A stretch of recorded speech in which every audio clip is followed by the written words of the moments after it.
Good evening, Dhamma folks. Welcome back to the BMV Sutta study day 9. In today's Sutta study, we will be discussing about the fifth noble path factor, Sammā Ājīva. Before we get started, let's pay homage to the Buddha. Sadhu, sadhu, sadhu. Namo tasse bhagavatu arahatu sammā sambuddhasse. Namo tasse bhagavatu arahatu sammā sambuddhasse. Namo tasse bhagavatu arahatu sammā sambuddhasse. Right. So after discussing about Sammā Kammanta, right action, today we are moving on to the Sammā Ājīva, path factor. What is the connection between Sammā Ājīva and Sammā Kammanta? Any connection between them? There must have a connection. Otherwise, the gradual path does not work. Is it something about a job that we discuss through Sammā Ājīva? It shouldn't be about jobs. It's about the nature of your living. Because we cannot, I would say, disconnect from the society, especially monetary aspect of the society, even a monastic, because they have to live on somebody. So this is about the nature of your living, not about jobs. But there are certain other teachings where Buddha talks about certain immoral jobs. So when it comes to this point, a noble disciple is looking at the nature of the living. That means she must have been already conducting, engaging in a kind of a job, but kind of fine-tuning, kind of double-checking, making sure that my job does not fall into any unethical elements.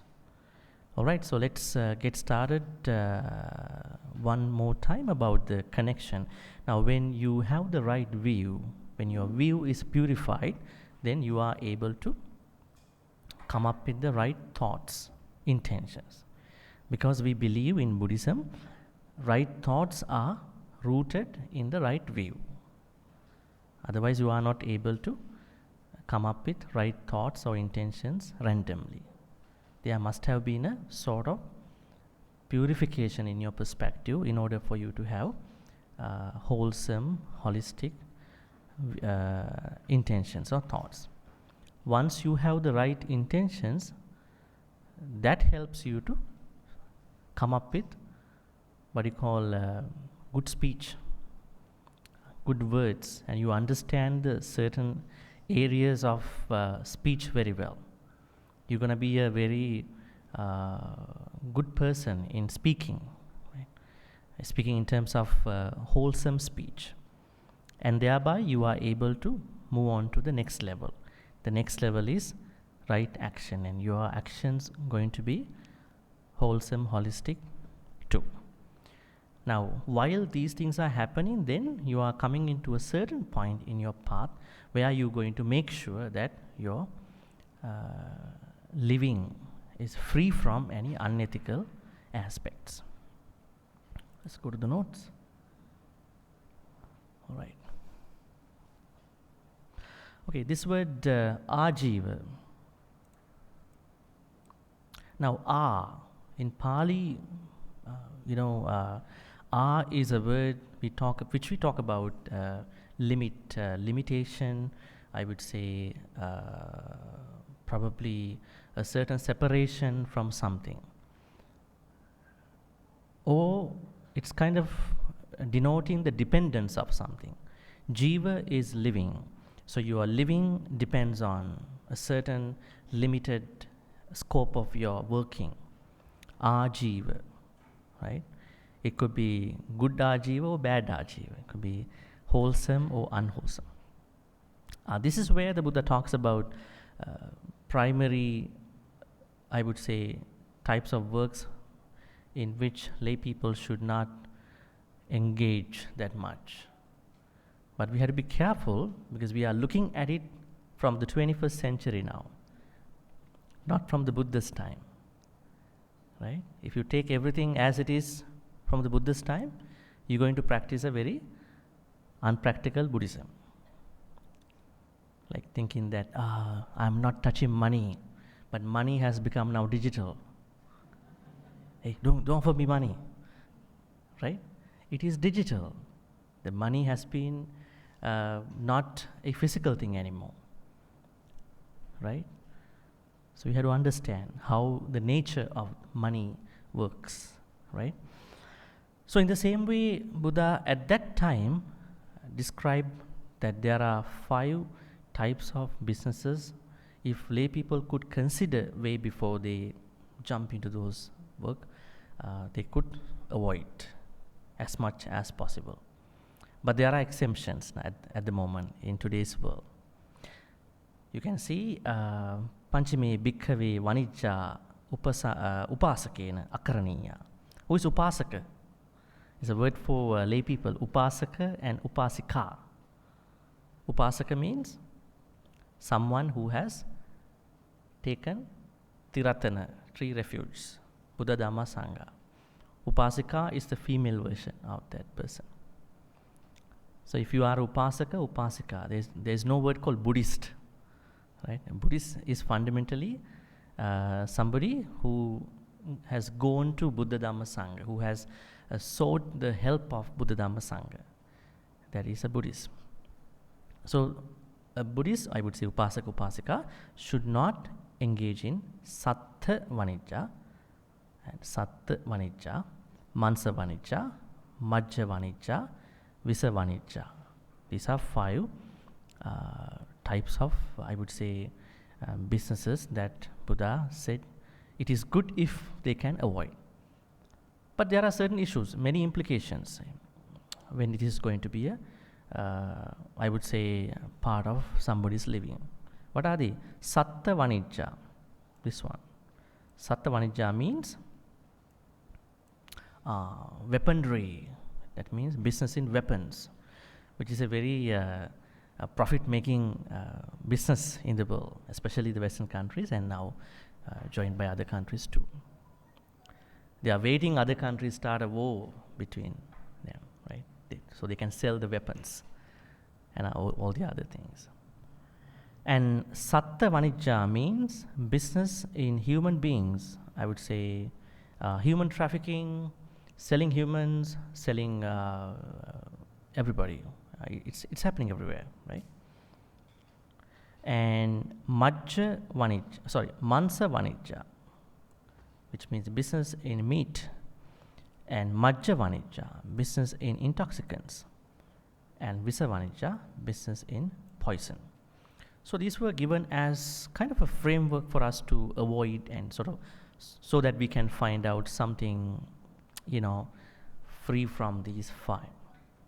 But as I told you, there are issues we will talk about as we unfold the discussion. But if you could, it's good. But if you have a valid reason why you think so, we can discuss about it later. Is money important in Buddhism? What is the Buddhist idea of money? I think there are a lot of misconceptions going around Buddhism or Buddha's teachings about money, saying that we have to avoid money, we have to distance from money. Money is a snake. There's a story. The Buddha asked Bhante Ananda, "Hey, did you see the snake?"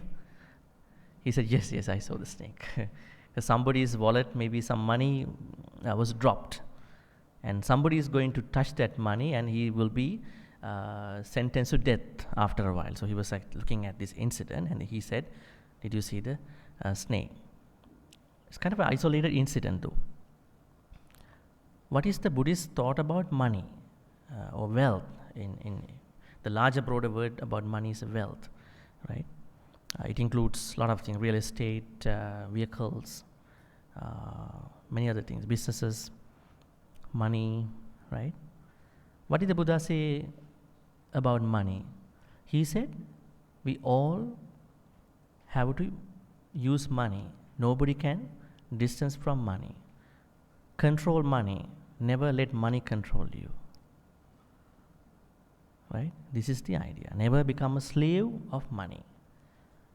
You should be able to understand that this is what I'm going to do with the money.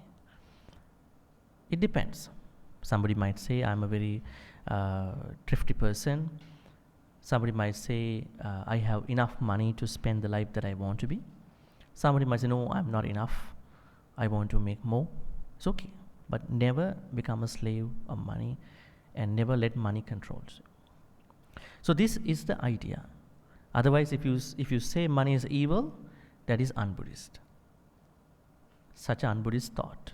And you will get wrong for that thing. You will pay the cost in your life one day for that kind of a misunderstanding.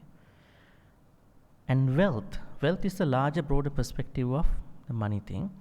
The Buddha says that our wealth, which includes money, can be destroyed because of 6 issues. So you can click on here and it will take us to Singaluwada Sutta, I think. Yeah. These 6. What are the 6?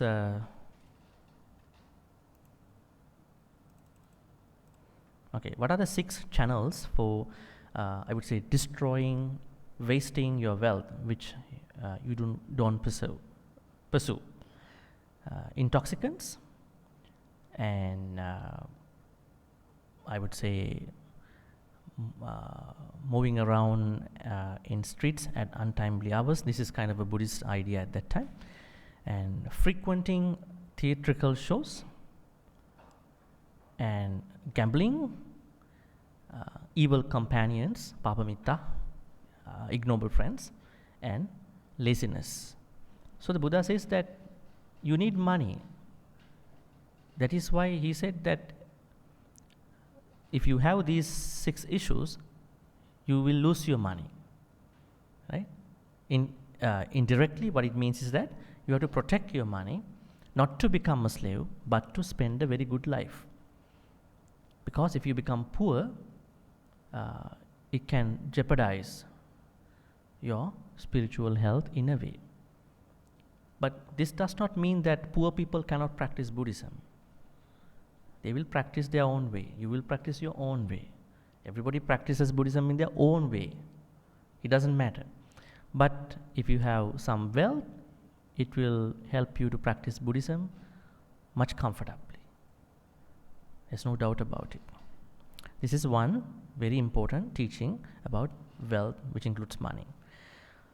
And in another sutta, Buddha talks about a debtless life.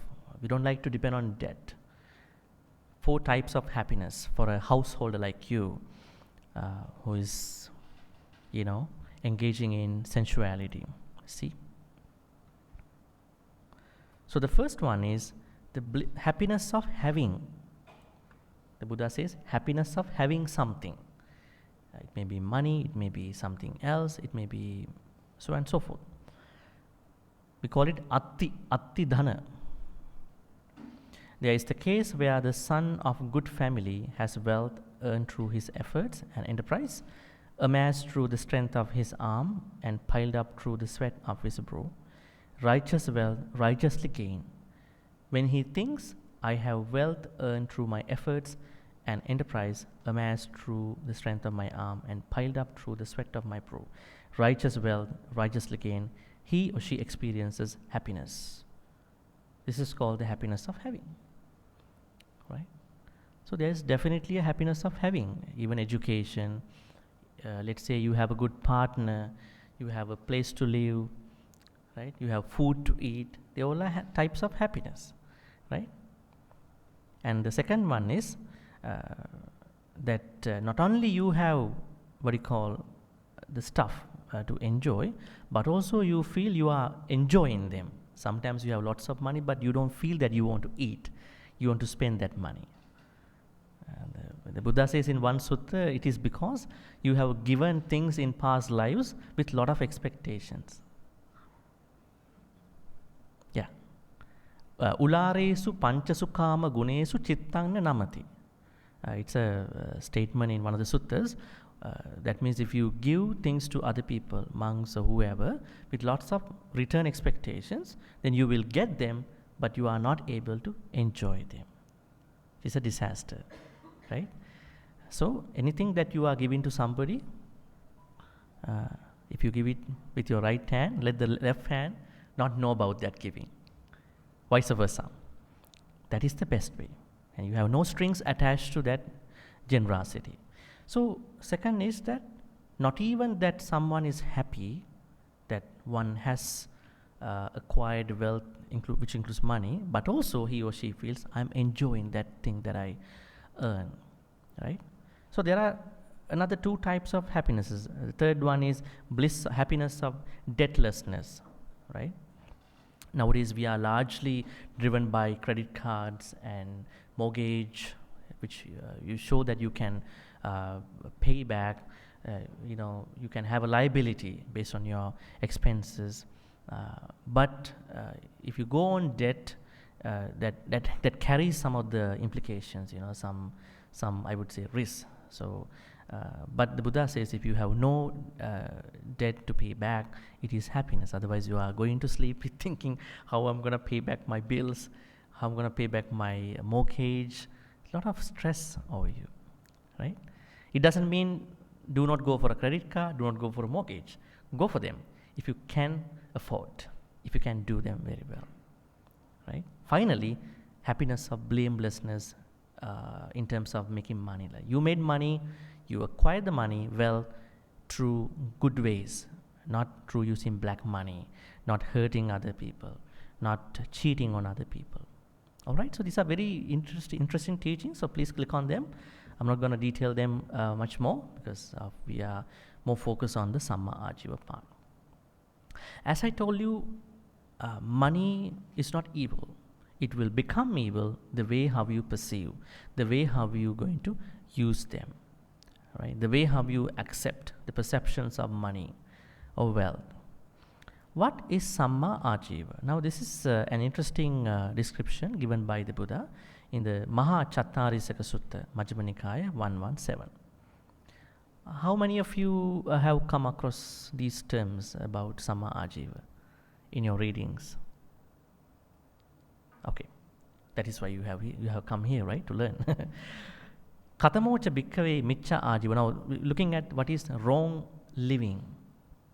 A lot of people translate this to be right livelihood or wrong livelihood. If you say livelihood, it could become a job. So it's not reasonable to say livelihood.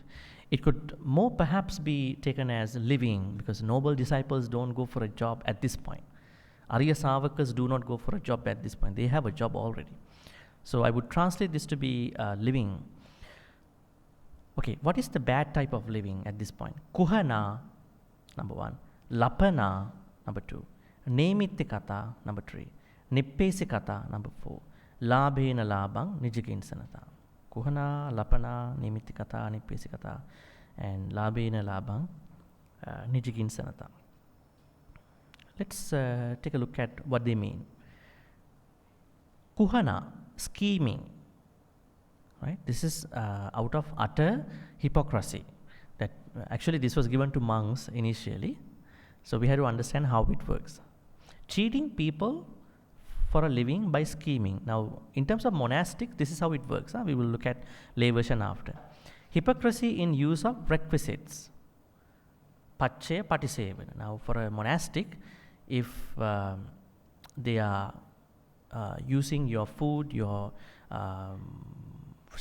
robes, medication, shelter, without reflecting the sort of statements why they are using them, it could be hypocrisy, because that is not reasonable to use such. Second, that means scheming, that you are telling people as a monastic that I use them with reflections. In real life, it is not. Second way of practicing kuhana, micca ājīva, is hypocrisy in talk on subjects close to attainments of the path and the provision states. Magga phala. If a monastic is to say, I have attained sotapanna, and I know, and I attain anagami, sakadagami, initially it is going to be a really hypocritical statement, because that is not relevant, except somebody like the Buddha has proclaimed in certain ways.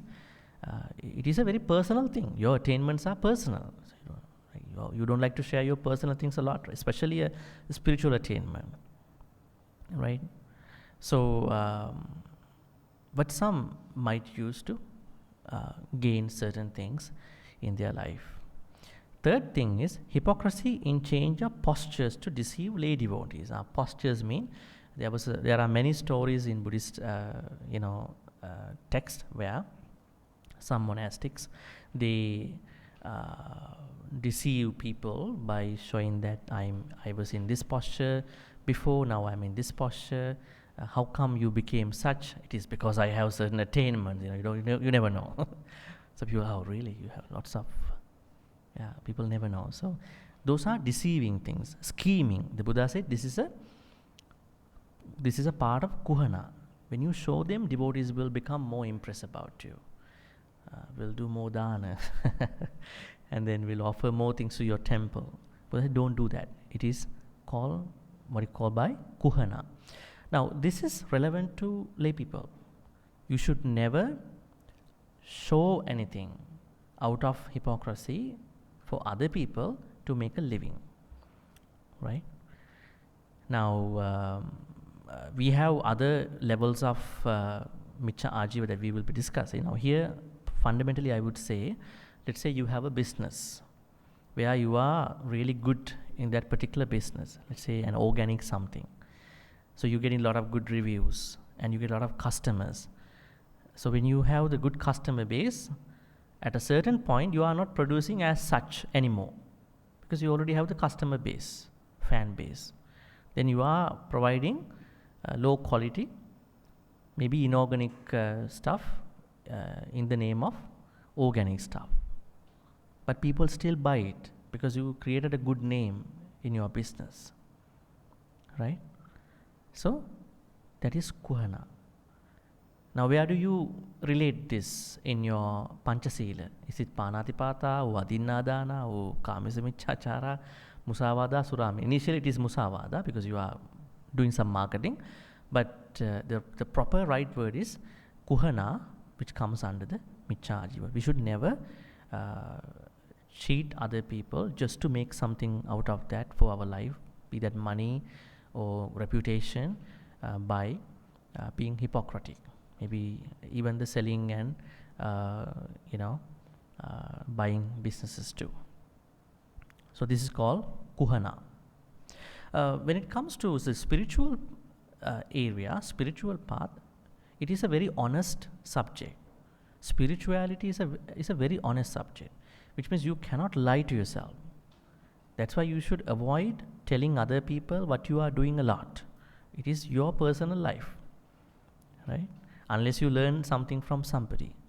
So if you are going to, I would say, probably I would say tell something that you don't have, even your practice, even your sila, even your samadhi, even your panya, you might not even make money out of it, but you make a reputation that you are not eligible, you are not deserved to have. It is also a living.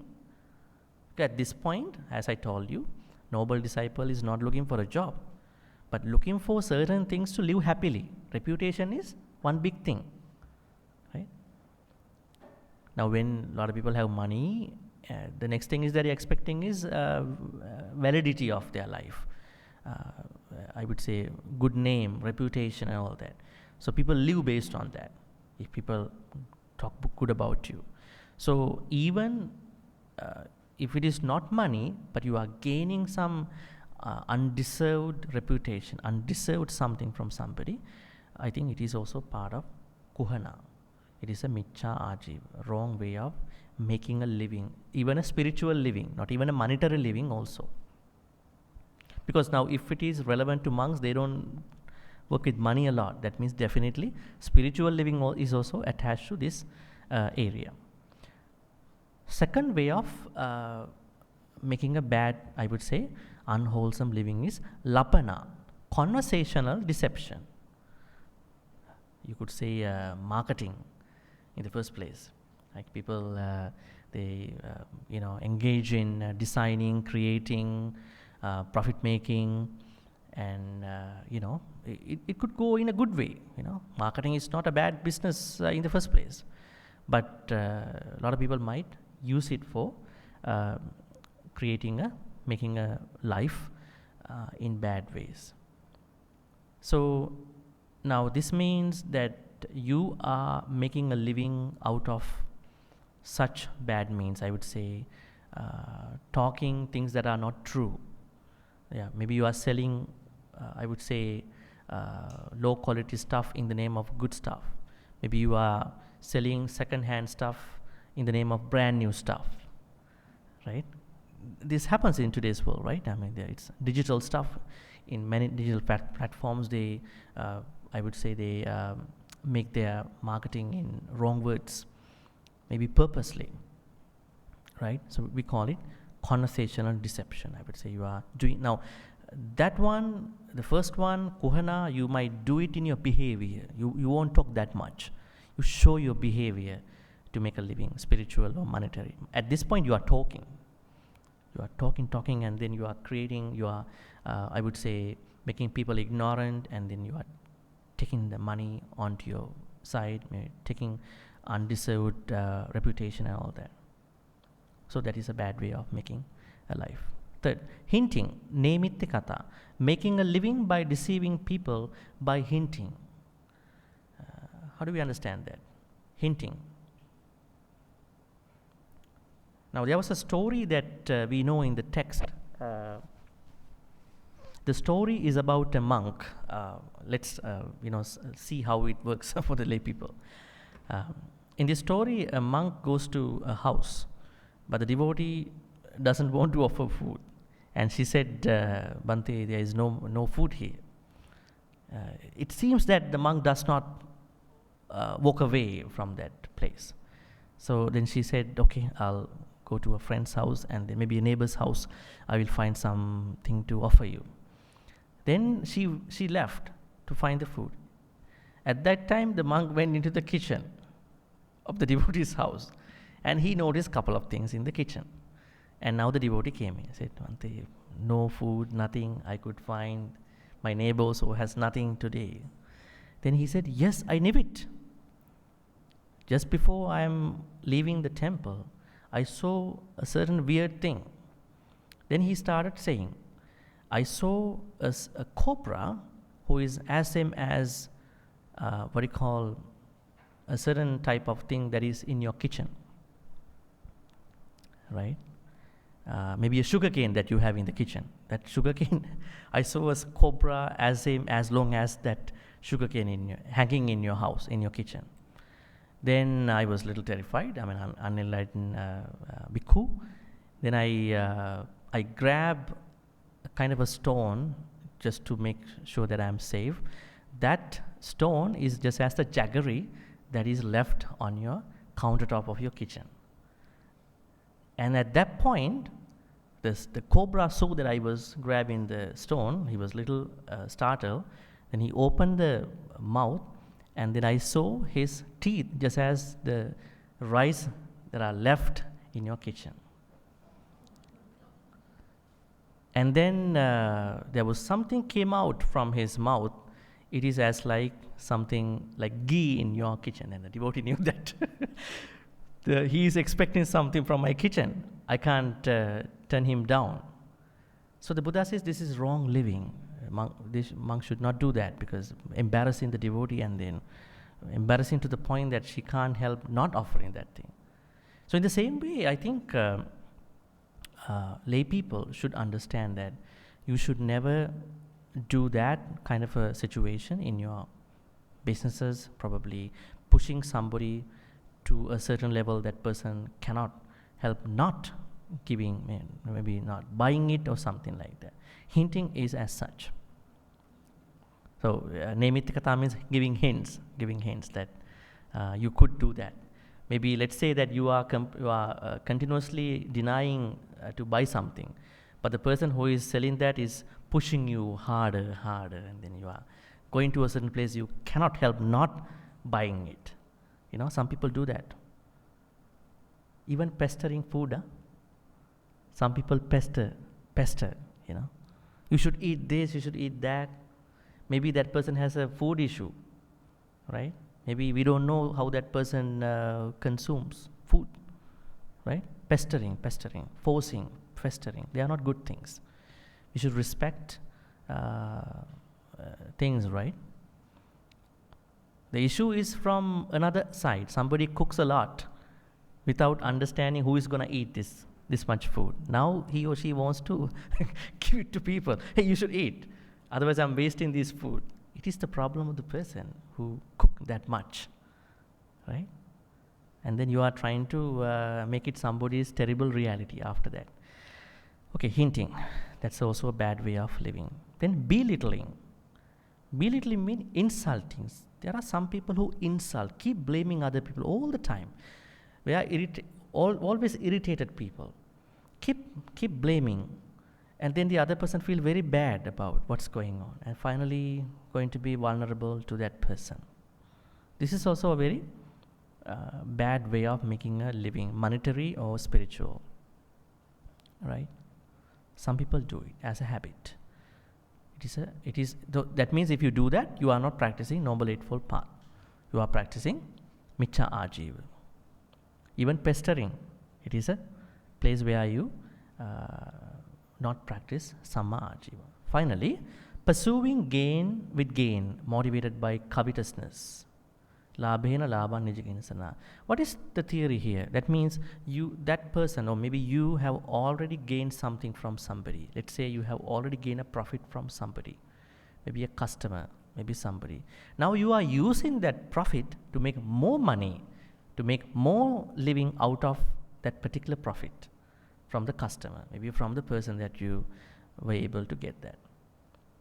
Gain by gain, pursuing gain with gain. It's because of covetousness, abhijja, we call it, the higher version of lobha. I think we discussed that, right? What is abhijja, some folks? I think we discussed in the second or third lesson. What does abhijja mean? Not avijja, abhijja. Let me write. It's Pali words, This is avijja. This is not what I'm asking. I'm asking this one. Is there a difference? Greed means lobha. That is another word. That is lobha.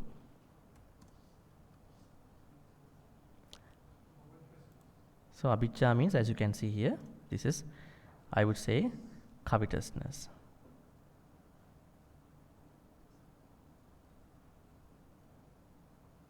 This one you know. Where does it mention? Where do you find this abhijja? This one? Where do you find it? How is it related to us? The Buddha says that we have 10 types of kusalas. If we are not doing kusalas, we are doing akusalas. That means unwholesome things. 10 wholesome actions and then activities, and 10 unwholesome activities. So the 3 wholesome or unwholesome activities we do by the mind includes abhijja. Abhijja, vyapada, micchaditthi. Strong greed, or I would say covetousness, and then ill will and wrong view. So these are very bad for your mind.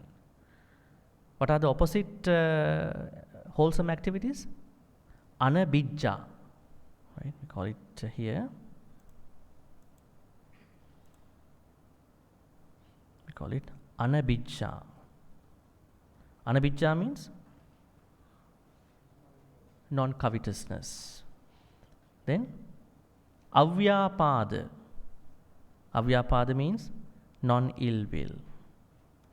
I can't add the diacritical marks because this laptop doesn't have those marks. Avyapada. The other one is Sammā diṭṭhi. Okay. So now the last type of okay, that's bad. Okay, the last type of wrong living is done by somebody by being prompted by the covetousness, right? Actually, all these are caused by the covetousness. There's no other issue. Later, the Q&A session. So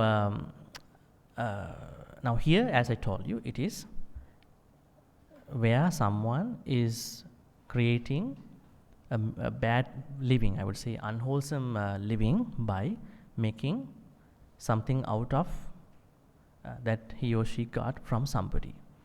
Let's say you already have a reputation, then you are using that reputation to cheat on other people. It happens, right? Let's say there's a prominent figure, maybe politically prominent figure. He or she is already famous, right?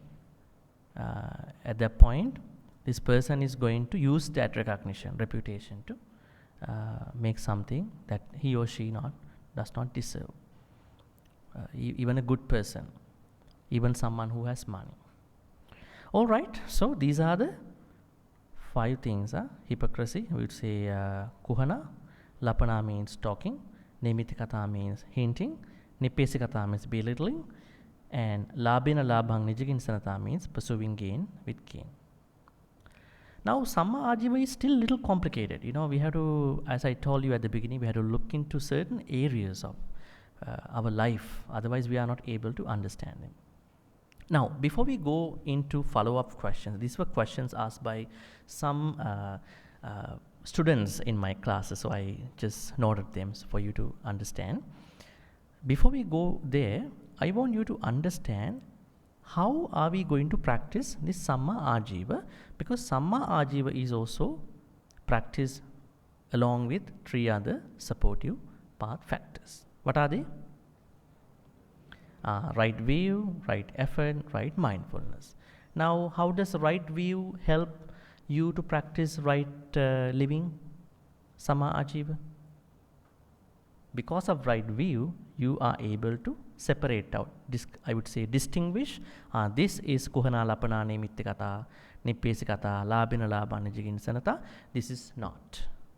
So you separate out the wrong version from the good version, and good version from the wrong. So only because you have right view, or if you have right view, you can do that. That means Sammā diṭṭhi is the starting point even in that practice. Now, just because you understand, this is kuhana, this is lapana, this is, I would say, hypocrisy, scheming, and this is, cheating people by talking, and this is where you insult people and making a living. This is where you're going to, hinting and then making a living out of it. This is how you're going to do, use already existed stuff to make a living. Although you know them, can you still continue your Sammā Ājīva without any problem? Without any effort? You need effort. Otherwise, how do you, although you understand this is bad, if you don't have effort, how do you practice it?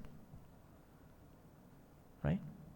This happens to many laid down people. Right? I know I have to do this, but I am so lazy today. I can't do that. I'm very moody.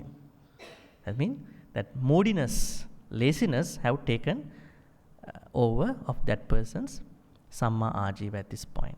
Maybe Sammā Kammanta earlier. Maybe Sammā Vāca. Maybe Sammā what you call sankappa, maybe sammaditi. That means we need effort, but we need not just effort, we need right effort, wholesome effort, right? Have you seen those people who have more energy doing a lot of bad things?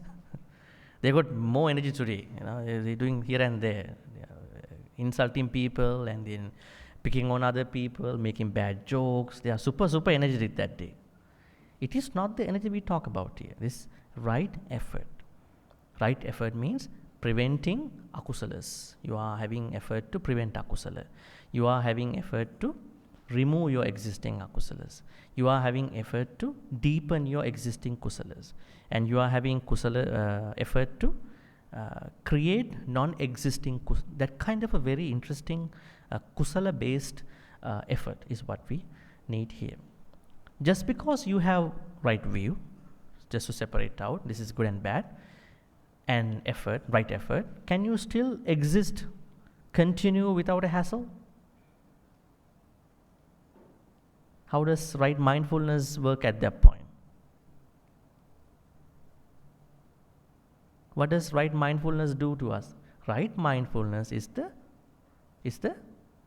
negotiator in a hostile situation, in a hostage situation. It helps us to supervise the situation. Now let's say you are at a point where you have to make money, but it's a tricky point of your life. Then how do you know that this could be another kuhana, this could be another lapana, this could be another nemitti kata? Then you're going to use right mindfulness to locate yourself, position yourself in that particular situation, in that particular circumstance, that I'm not going to step over to the miccha ājīva. It helps. Right? So, Sammā Diṭṭhi, Sammā Vayāma and Sammā Sati. They are the supportives for all these path factors. That is how you're going to keep practicing Sammā Ājīva. Alright, follow-up questions. Why is the type of living related to the Noble Eightfold Path? It is important. It is very important. As I told you, this is not about the job. This is about the nature of your living. Let's say you are doing a very good job. Maybe you have been qualified for that. But now you are doing that job in a bad way. You know that you are making money in a certain bad way. Maybe in one of the bad ways, kuhana lapana. So that means even you may do a miccha ājīva out of a good job. The way you do it, how you make the money out of it, right? You can be a bad lawyer, you can be a bad doctor, you can be a bad monk, right? Even those good jobs can go in a bad way. You can be a bad administrator, you can be a bad government worker, you can be a bad housewife, house husband. You'll be looking at that too. Everything can go in a bad, turn. That means it is not about job, it is about how you bring that living with ethical, some level of ethical, conscious principles. Number 2, why an ethical job is necessary for you? Does this mean we have to avoid certain jobs? Theoretically, yes. That is what we discussed before. Now, we have questions about it. Now, let's go back. Business in weapons. Definitely, this is an unnecessary, irrelevant area for us to involve. Business in human being, that is also the same. We know that they are really dangerous things. Not even that, selling humans and all that. Business in meat. This is alluded to kind of a industry where animals are brought and then slaughtered real time. But now we don't see that part. When you go to a meat shop, you never see that. Maybe the role of the job has been distributed among many people. You never know that part. Maybe now there are automatic machines by which these things are happening. I'm not saying it is good. I'm asking you to think about how this works. Maybe some of you might be involving in this industry too. We never know. Maybe many people in society.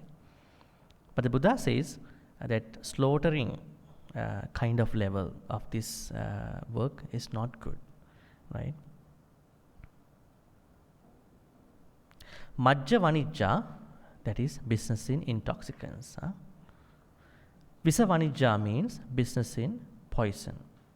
This could be also opening up for a very different conversation, you know.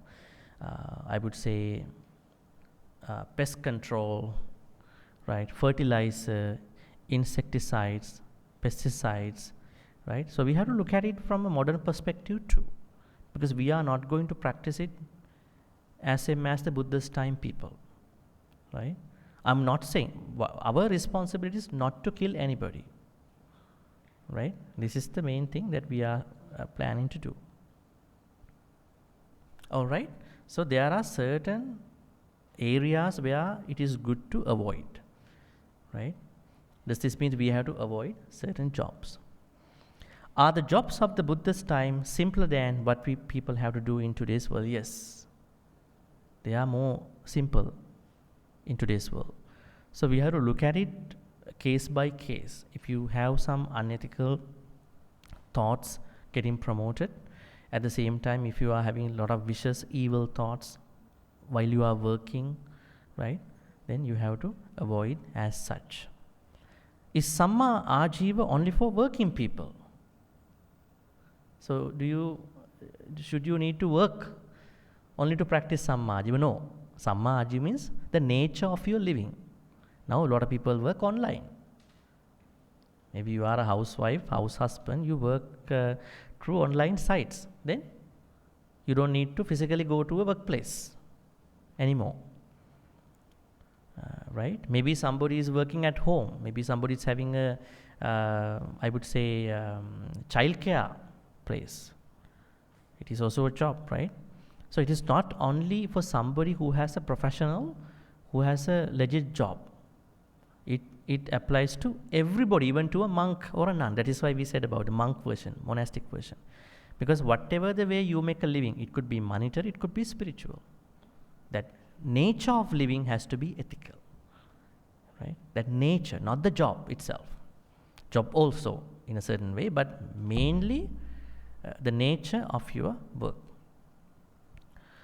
How different is the secular and non-secular right living? And I think I already discussed that, monastic version and your version. How do the commercial advertisements that we can see on social media or TV relate to Sammā Ājīva? What if they publicize wrong information and ask people to buy? Yes, it happens all the time. Not even this. You may be getting some calls from different scammers every day. Huh? You never know who these people are. They found you.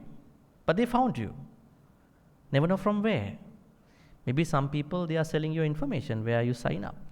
Community centers, calling centers, right? So I think they are doing Sammā Micca Ājīva 24 hours. It's a 24-hour Micca Ājīva kind of a business. Scamming, you know. You never know where they are coming from. Maybe they are calling from other part of the world, right? So we have to be careful because they are practicing Micca Ājīva. Especially advertisement. This is really interesting because they create very interesting advertisements so that you are getting drawn away from that kind of advertisement. You're going to buy that, then your what you call self-control, and then your a good level of judgment will be, I would say, victimized by those advertisements. They are doing Micca Ājīva, but you should not be cheated with this, as there are lots of misinformation. Now the correct word is lot of misinformation is going through on all these places. Sometimes it's a factory of misinformation.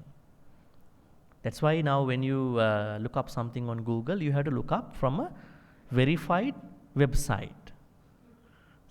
Okay, Arya. Let's type Arya. Where do I find that Arya? This is something else. I got the Nissan introduces the Arya. You know, this is about automobile industry, right? So, just because you know the Pali word or whatever, you should not just go and then find it out. You have to find it out under a verified level of sources. Like academics don't like Wikipedia.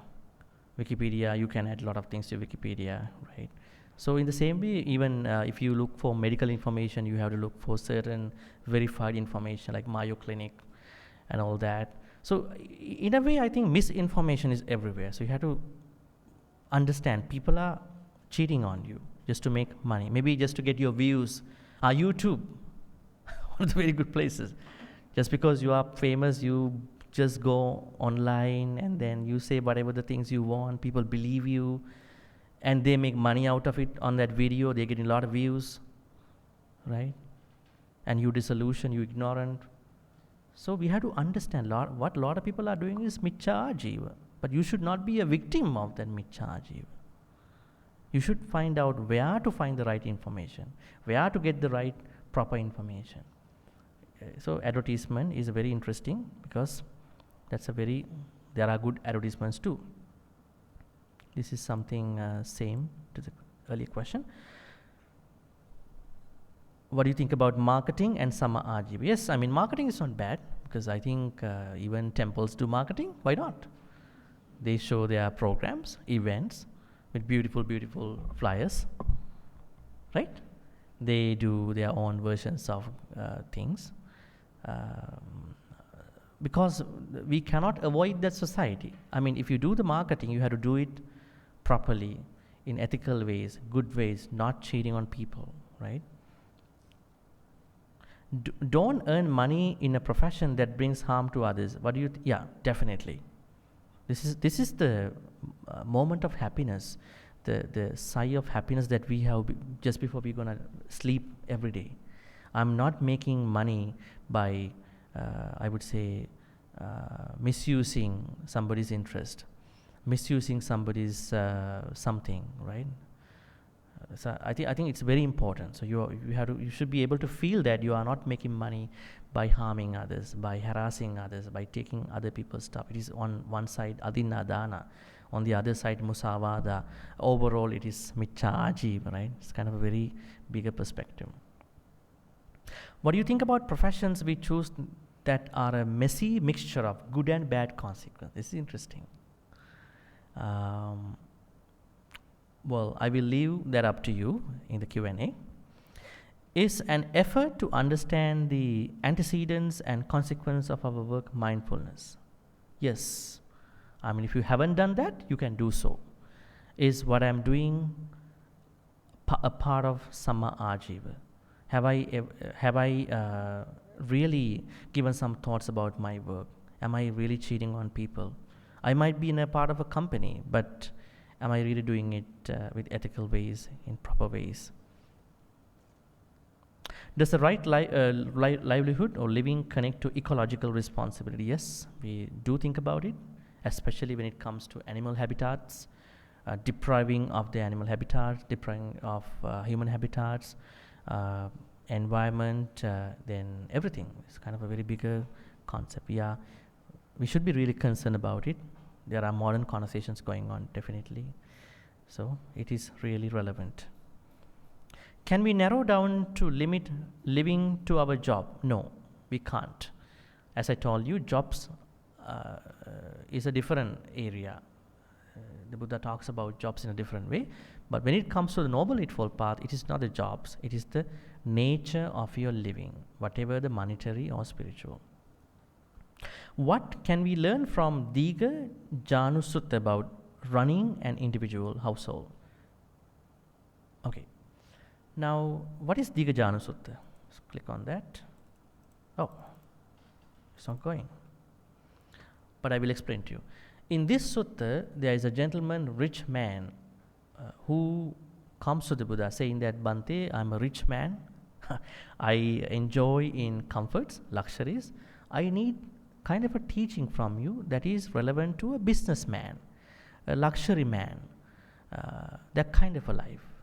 He particularly said that because he knew Buddha is talking in a neutral way of his Dhamma to anybody. He said, okay, if you want to become successful in this life, or if you want to become successful in the lives to come, then you should practice 4 sets. The first 4 set is for this life. Utthana Sampada, That means you should be very enthusiastic person in a proper way, right effort. Then Arakka Sampada, you should have lots of security. It's not the CCTV, yeah? I would say security in terms of that you are not that much stressed out about what you have gained. Sometimes when you acquired certain things, you are very stressed out. New things, right? Somebody will take it away, somebody will do this, something, right? Arakka Sampada means if you want to be a successful person, you should create your own safety in your own place or way in your life. Third is Kalyana Mittata, noble friendship. This is a very interesting aspect of our spiritual life. Fourth is Samājivi Katha. That means your income and expenses should be balanced, at least to break even your income and expenses, not to do one or the other, right? The Buddha said that. So then that means Buddha really expected lay people to have a very good management, have a good management of their financial life. But now people are looking for the financial freedom because they have messed up. Yes, because they think Buddhism is only for the people who want to have a jump into the arahantship, Nibbana. It is one, it is a serious way, but there are non-serious ways to practice Buddhism. That is becoming a good human being first, in the first place, and then to get into, if you are so serious, then you're gonna go into that area. Otherwise, he would have had no reason to talk about Samājivi Katha. You have to meet. You should not have a gap between your income and expenses. Having an income of $1,000, but your expenditures are going to be $2,000, just for your happiness. So now what we learn here is that when you are running a household, you should be able to think about Sammā Ājīva in whatever the ways. You might be a lay person, you might be a monastic, you should be able to think about it. All right, so I kind of finish this area a little bit earlier, allowing you to ask questions about this thing. Yes, gentlemen, you have a question? You said you have a question? Yeah. Give the mic, please. Yeah.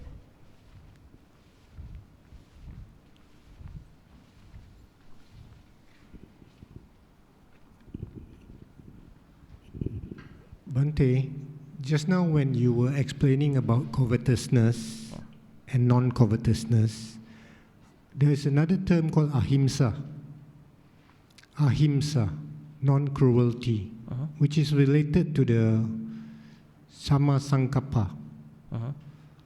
Was that actually similar? I couldn't hear you. Was that actually similar? No. Non-cruelty and non-covetousness, they are two aspects. So we call it avyapada sankappa and avihinsa sankappa. So vyapada sankappa and vihinsa sankappa. So there are two bad thoughts. Yeah. So the point on what you explained, was it not connected to Sammā Sankappa? Well, I think when somebody is having this kind of a wrong living, I would say a Miccha Ājīva, definitely that person is creating wrong intentions, thoughts. So definitely they may have, as you said, cruel thoughts, because let's say that you are going to cheat somebody, you don't care what will happen to those people. In a way, you are harassing their life. It happens because you are so much covetous about your own personal goals of making money, making profits. So then you are harassing other people. They all are connected. But it was not very specifically given under here because it is implied. So that brings about to the actual understanding of Sammā Ājīva, is in, do we see it just as a job, which Bhante said no? I think not I agree. Necessarily. Yes, it's more a lifestyle. Yeah. Nature of your living. Yes, Yeah. it's more a lifestyle. And in this lifestyle, what is the Buddha trying to stress to everybody? Discrimination, exploitation, incrimination. I mean, everyone is discriminating another to make a living. And in that discrimination, how do you succeed? You have to exploit on another person. You have to use them, abuse them, just to come up in your success in a corporate world, for example. But Buddha was actually giving us the example, not in what we are asking all these questions about this job or that job, but it's actually about how to be harmonious and in a balance. In a balance in what we do, how it affects another person, and how it impacts us in terms of our karmic life. So for me, I find a lot of times what we read is totally skewed out of context from what the Buddha was trying to explain. This is something I see personally. I hope, Bhante, as what you have mentioned, it is something which is very much about a way of living, and that word harmonious comes very much into Sammā. So I hope Bhante can give us a little bit more cue on this. I think you have answered too. Yeah, but I mean, that's the problem. That's the problem, because we are actually not seeing it in terms of discrimination, exploitation. Okay, here's the thing. Now, this is why the Buddha says there is a way out that we can make a living without, as you said, torturing, harassing other people. But in the corporate world, it is a competitive area where a lot of people are becoming rivalries, actually, right? They become rivals. So what the Buddha asks us to think is that try to minimize that harassing when you are making money out of it. And they all are interconnected. I would say discrimination, exploitation, right? Because different people have different levels of income, different people have different levels of eligibility to certain jobs, and different people have been differently hired and fired, and certain people are enjoying the comfort. So it kind of a very, I would say, as we can see here, kind of a messy mixture of good and bad. So what we have to understand according to Sammā Ājīva is that try to minimize these areas in your work as much as possible. That's why I started this talk by saying that nobody is going to be exempt from handling money, even the monastics.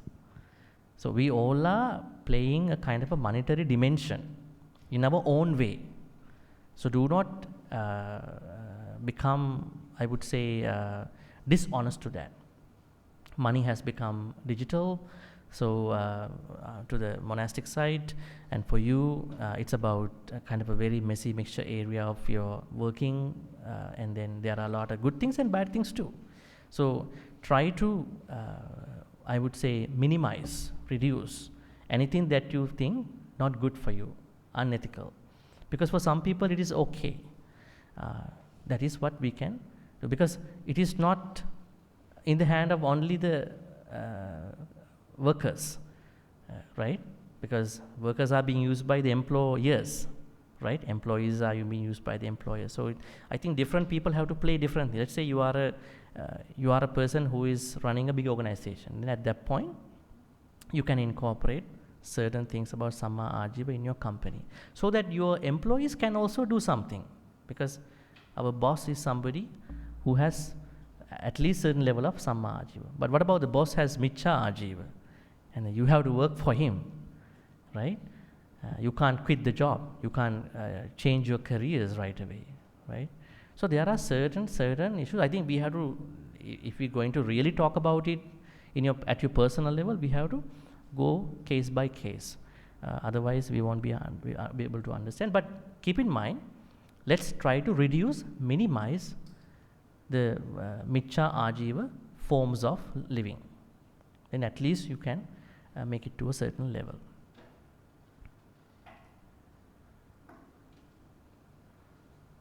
Others?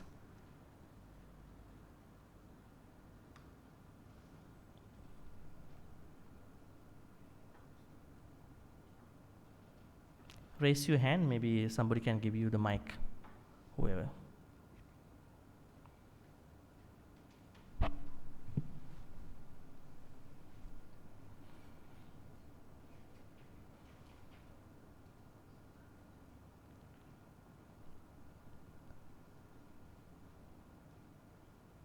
doesn't mean you are doing Sammā Ājīva already, yeah?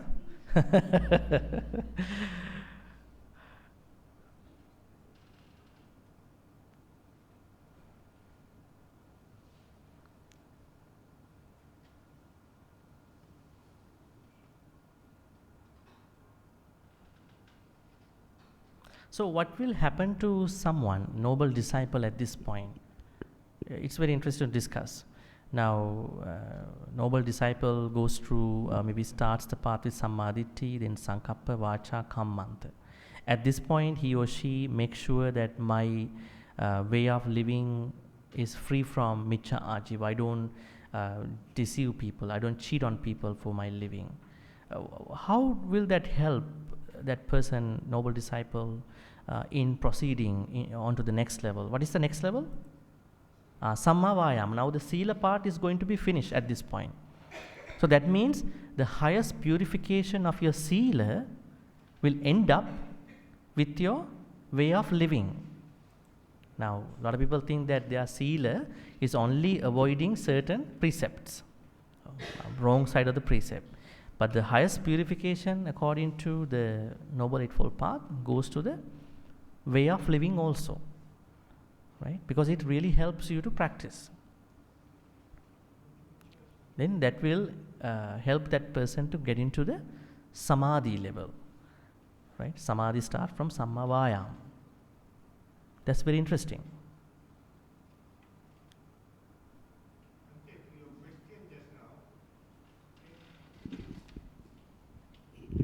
The question you asked just now, I think the answer for a purified Sīla is Ujucha and Sujucha. What's that? Uju and Suju. Upright in conduct and perfectly upright in mannerism. When Bhante, you asked the question, what happens after you have actually practiced Sammā Vacha, Sammā Kamata, and Sammā Ājīva? The answer will be someone who's actually put in the effort to practice it righteously, sincerely, will show it in his behavior. That is like what it was in the Metta Sutta, says that Ujucha Sujucha. Someone will become upright and perfectly upright where even the wise will not find fault on him. Well, we can make a link like that, but here what it says is that Sammā Ājīva means that your speech, actions, and then even your living has to be purified. That is the point. Metta Sutta's 15 skillful habits is a different teaching. Actually, they are really helpful for you to practice Dasa Kusala. That is another way of looking at 10 Kusala or 10 Akusala. But here, in terms of the Noble Eightfold Path, because Noble Eightfold Path is the highest level of our practice. It is not the 15 skillful habits. They are very fundamental habits that you have to daily practice in order to further practice the 10 kusalas, right? So basically what it means is that we need not only the purification from our speech and the action, but also the purification from the way you live your life, right? That could be explain in different terms. You could say Uju, Suju, definitely honesty. I mean, we understand that integrity and honesty, but purification has to come from even through the way how you live. Other questions? Yeah, please give the mic.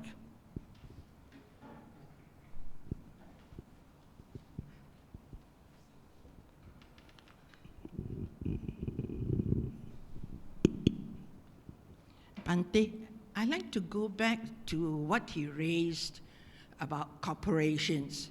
Now, corporations is a recent development, and in the history of civilization, the corporations were very rarely developed by Buddhists. You see, a lot of their main aim is money and all the strategies based on how to get the maximum. So the principles are not Buddhist principles. So faced with a situation like this, particularly where you get a lot of workers from poorer nations going into working for corporations, and if they are Buddhists, I think one good way is to implement mitigating, a practice of mitigation, that is following the principle of the salt crystal. If you cannot give up your job for reasons of family and other things, then perhaps we can mitigate and do more wholesome acts outside to the best of our ability.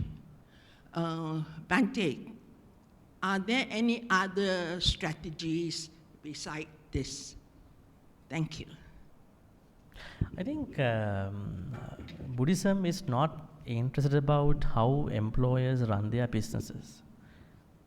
Buddhism is more towards the personal practice, where corporations or other things, companies are involved with. It is us, we have to think about how to engage in these things. So I would think even during the Buddha's time, Buddha did not, I would say, involve with the monetary and then the taxing systems. He simply said, wherever you are, try to respect the ruling system. Even he said to the monks. And in terms of the Sammā Ājīva, we have to look at it everything from Sammā Ājīva. So in Sammā Ājīva, we don't see that we have to control corporations, companies, CEOs, banks, inflation. They are not relevant here. But we look at it by looking at what could be an ideal situation for somebody to practice Sammā Ājīva. I think there is no ideal workplace anywhere in the world now, far and wide. So we are trying to understand Sammā Ājīva at that point from a personal level, where how we can mitigate, as you said, how you can reduce, minimize any wrong way of making living. Now, if you become a part of a gambling casino, like a casino company, if you become a part of a liquor shop, you may have to do things that they ask you to do, right? Then how can somebody become a part of that kind of a place, right? So that has to be discussed. Did the Buddha say to the people that you have to close down all the liquor shop in his time? No, he did not go to do that. He didn't mind about it.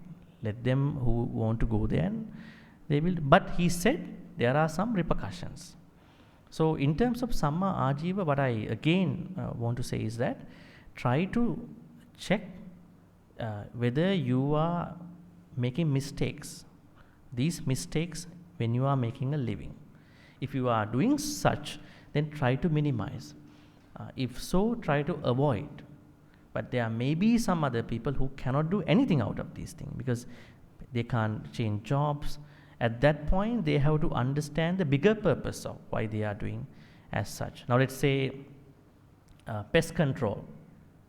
Now, it is said for lay people, do not engage in the poison industry. But now, poison has been looked at from different point of view. Let's say somebody has a house, and then that person got lots of certain animals. Now he or she cannot do anything on his own, on her own. So she calls the pest control. The people come and do something, maybe a treatment, right?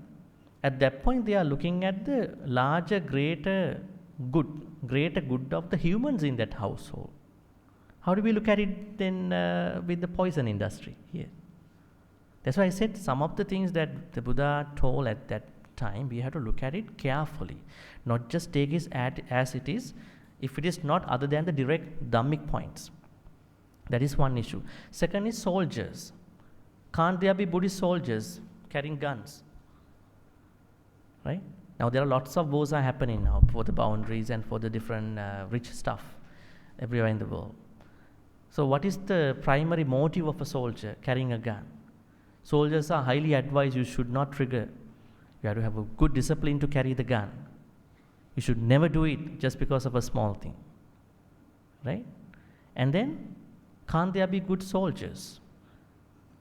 If somebody is trespassing that particular country, they are going to defend the country for the sake of many people in that country. There could be a certain kind of thing. Even a police person, law enforcement, who might use extra force to protect somebody who is honest, who is innocent. How do you look at it? So that's why we have to look at the Buddha's teachings based on these practical examples. How does Buddhism fit in the modern life? Not just take it as it is without understanding the purpose of it. That is very important. That's why I started the conversation by saying accepting money, touching the money, not touching the money for the monastics. I don't touch the money. But money has been digital now.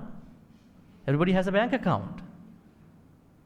If not, somebody has to pay money for that particular person. That means you can't avoid money. Right? I recently heard somebody saying that I don't even have a bank account. I'm practicing all these things really well. I mean, what a ridiculous statement is that, Who is paying for that internet, for that particular video?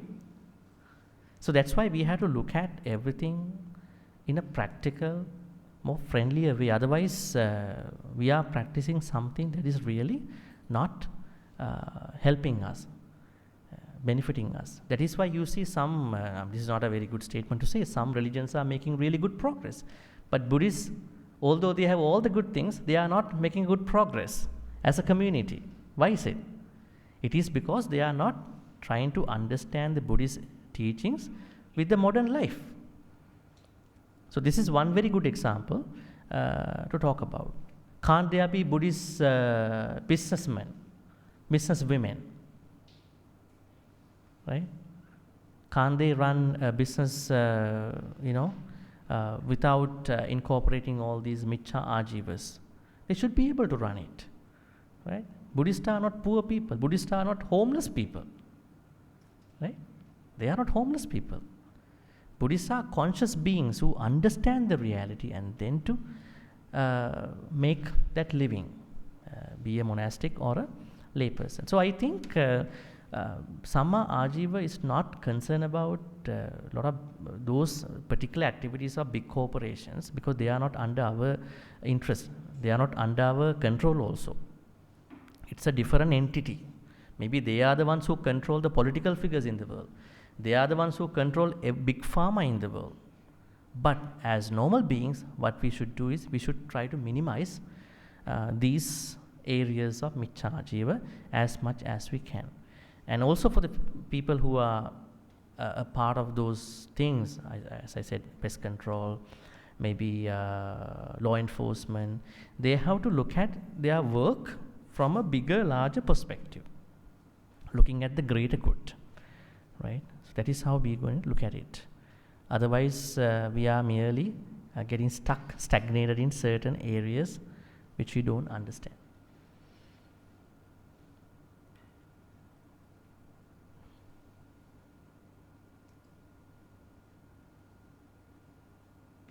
All right, any other questions? All right, that's almost. So what is Sammā Ājīva then? Sammā Ājīva means not avoiding certain jobs. Sammā Ājīva means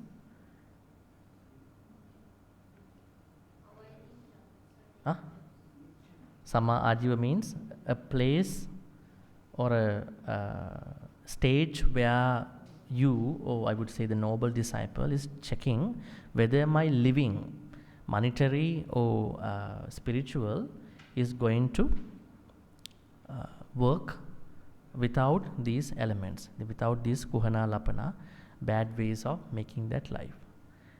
So even you do a good kind of a job, you might perhaps still do these unnecessary things, these miccha things.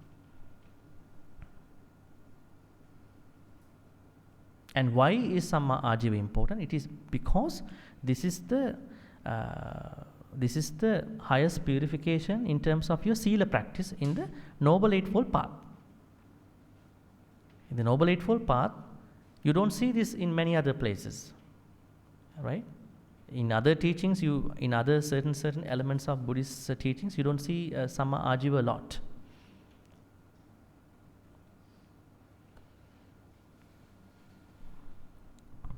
All right, any more questions about today or maybe the path?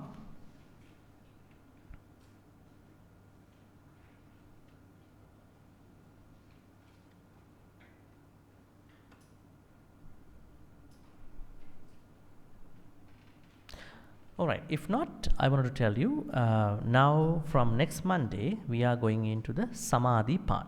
Samadhi part means, now we have done what you call the Panya part. I call it, I would say, some level of Panya is necessary for you to start off.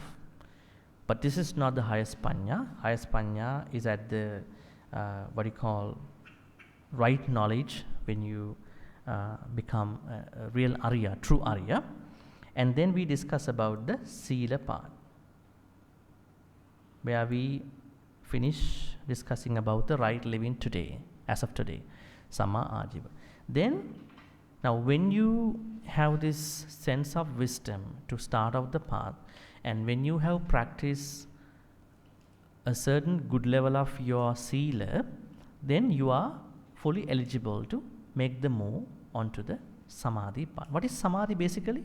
Samadhi means now you are able to purify yourself mentally, right? So, in the way how the Noble Eightfold Path has been unfolded here across other teachings, Nikaya teachings, is that Panya, then Sila, Samadhi, and Panya. Now, the usual way is Sila, Samadhi, Panya. That is how we normally take it, but according to how the Noble Eightfold Path unfolds, the proper way is that we should start with some level of Panya. That means if you don't have, for example, why do I practice my Sila? For what purpose? It is because I want to bring that Sila into Samadhi, right? So that understanding will not come to you without some level of Panya, wisdom. So it is not Sila Samadhi Panya, it is Panya Sila Samadhi and the highest Panya. That is how the Noble Eightfold Path describes the path. So we will be discussing then right effort next Monday. All right. So with that, we're going to transfer all the good karmas to the departed ones. May all the good karmas be transferred to all the departed ones. If they were reborn in a place of discomfort, pain, may they be able to release from that place. If they were already reborn in a place of happiness, may they be able to improve that happiness and finally attain the supreme bliss of Nibbana. Sadhu, sadhu, sadhu. Idamme ñāti nang hotu sukita huntu ñātayo. Idamme ñāti nang hotu sukita huntu ñātayo. Idamme ñāti nang hotu sukita huntu ñātayo. May all the good karmas be shared by all the devas, nagas and mahitikas. These are powerful non-human beings. May they be well and happy. May they protect and bless all of you, all of us, for good health, quality of life, prosperity and safety. May Deva, Naga, Mahitika also finally attain the supreme bliss of Nibbana. Sadhu, sadhu, sadhu. Ittavatacha ammehi sambhatang punya sampadang sabbe deva anumodantu sabba sangpatti siddhya. Ittavatacha ammehi sambhatang punya sampadang sabbe bhuta anumodantu sabba sangpatti siddhya. Ittavatacha ammehi sambhatang punya sampadang sabbe satta anumodantu sabba sangpatti siddhya. Ākāsattha ca bhummattha devānāgā mahiddhikā puññantaṃ anumoditva chiraṃ rakkhaṃtu lokasāsanaṃ. Ākāsattha ca bhummattha devānāgā puññantaṃ anumoditva chiraṃ rakkhaṃtu desanaṃ. Ākāsattha ca bhummattha devānāgā mahiddhikā puññantaṃ anumoditva chiraṃ rakkhaṃtu maṃ paranti chiraṃ rakkhaṃtu tvaṃ sadāti. In this undefined sansaric journey, may we be in the company of the Kalyana Mittas. These Kalyana Mittas do help us in deepening, maintaining our Dhamma practice till we attain Nibbana. May we be not in the company of the Papa Mittas who pull us out from the Dhamma path. Thinking thus, we're going to make a wish. Imina punya kammena mami bala samagamu satang samagamu hotu yava nibbana pattaya. Finally, may all the good karmas which we've been accumulating today be supportive and helpful for all of us to attain the supreme bliss of Nibbana. Sadhu, sadhu, sadhu. Abhivādana sīlissa niccang vaddhā pacāyino cattaru dhamma vaddhanti ayuvanno sukhang balang ayurārogya sampatti sagga sampatti mevaca ato nibbāna sampatti iminati saminchatu. Sadhu, sadhu, sadhu. With that, our Dhamma Sutta study is finished. Wishing you a good night. Take care and see you next Monday. Yes.